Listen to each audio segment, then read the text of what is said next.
Okay, sounds good.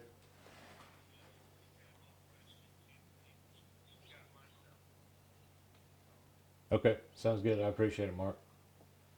All right, thanks, bud. Sorry about that. Yeah, that's all right. Work. Well, here's one of me and my wife. And Maya's down at the bottom, and then that's our, well, he turned 7 years old today. Casey. Mm. That's his niece, but they call each other brother and sister. Yeah. Her name's Maya, but we call her Mighty. Is that the one you're taking care of? Yep. The one on the young one there? Yep. Huh. She's a pill, let me tell you. And so, did you want to? Do you have like a picture? Well, we can blur out the young, Right. the kid's right. face. It's send it, it's easier to blur it Yeah. on the computer. If you want to just send that to me, but Okay. first of all, like your last name again is Beeler. That's B as in boy, Eeler. okay. And so we're going to go ahead and start here. Okay. So how is it that you came to take custody and you're raising your grandchild? My wife and I, between the two of us, we have 8 kids, and one of them, she's been fighting a drug addiction since she was 16. That after she had her first child, and then when Maya was born, we raised her since she was about 2 months old, and she kind of knows who's who and what's what, that who her mommy is, but she calls my wife and I mommy and daddy. That we have 2 other kids that live in the house with us, that 14-year-old and 7-year-old. So we stay pretty active, Yeah, and I mean, she keeps us going. yeah. And I'm sure it's a labor of love, even Oh, if, yeah. if you would even call it a labor of love. But did you ever think that you would be, raising your granddaughter while you're? No, no, because that. But I wouldn't give it up. I mean, we've raised pretty much raised 3 of the other grandkids that we have. That it's just all about kids. My wife loves kids, so we both love kids. Obviously, we have 8 between us, so it's, and then 6 grandkids total. So Okay. But I mean, just the fact that you're having to raise your grandchild and not your Mhm. daughter. Right, right. It's well, and that's one thing I look at, the things that not only her but these other kids, that parents are having to raise their grandkids, that these kids are missing out on the experiences of their kids growing up, and that's what's so really frustrating as a parent, because you want them to have those memories later on down the road. So that's what's so frustrating about it. Yeah. And so just, what is your take on,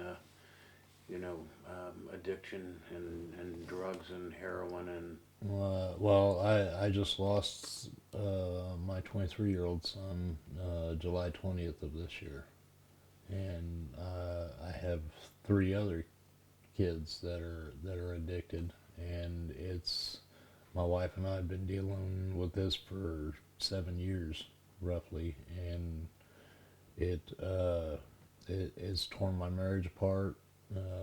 We've recently gotten to where we've been able to work on our marriage. Uh, it's been a it's been a struggle. I mean, but like my wife says, that she doesn't know why we've been blessed with 4 kids on heroin, but which there's a reason why, and I don't know if it's taken the death of one of them, but with getting connected with Gina and Hope Overcoming Heroin, that I feel like this is our passion now, that this is the reason why we've been blessed with 4 kids on this, is to try and change not only laws but also help get these people that are dying from this disease, that hopefully we can save their lives. I mean, get them treatment and let them get back to enjoying their kids or grandkids or what have you. Yeah, and so, having 4 kids that are addicted to heroin, or that were 4, and losing one, Yeah. I mean, I'm sure that you've probably seen the lack of facilities and Very much so. And- Very much so. Brandon had been in treatment for 2 months when he died, and we're trying to get we have one of them. He's been doing really well. He's in a Suboxone program. The other 2 we're trying to get into treatment. But one of the biggest things is insurance, and then the coverage of these insurances. It not only are there a lack of facilities, but depending on the insurance, it's even less of availability because of the insurance coverage. So, and then with the court systems, they, rather than treating these addicts like criminals, start getting them help. That's one thing I've been thriving on with these politicians, that and it's not just the politicians, but the judicial system itself, that if you get these people that are using these drugs, if you get them help, get them off the drugs, then it puts the drug dealers out of business because there's no demand for it. So granted, there's probably going to be something else later on down the road that comes. I mean, it's a vicious circle that's never going to end. I mean, that we're wasting so much money trying to fight this war on drugs, and they've been going about it the wrong way completely. But to fight the war on addiction.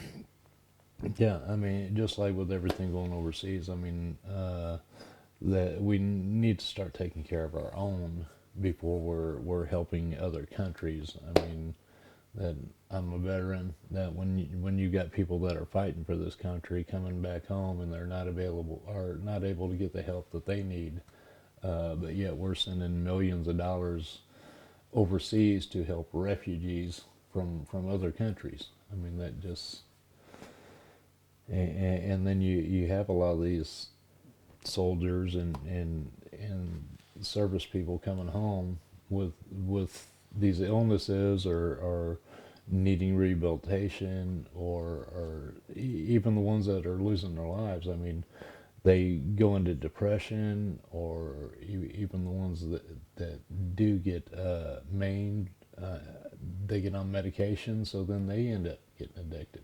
I mean, that's where this pretty much all stems from, is prescription drugs. That when the government finally cracked down on these physicians prescribing these addictive drugs, then they weren't as readily available. So then heroin comes along. It's so easily available, and it's cheaper. I mean, that's why we have the epidemic that we have. I get some cutaways. Yeah. Can you show me the picture again? Good. You know, the heroin, And then I'll have him email it. And Okay. then what we'll do is it's not just that they can't get a hold of the prescription Right. drugs anymore, the heroin's cheap for He the was showing me. prescription Right, drugs. I'm trying to get back without having to run down. They got, sit a little closer to it. What? Right, sit up a little beside it. Because I can't go back any further. Okay, well, that's fine. I'm just saying, pick one of him, that's fine. Oh, okay. Just a that's wide okay. shot of him showing that. Oh, okay. Here's, And then I'll have you email that picture of you I and got a your whole wife bunch and, of them now. My wife's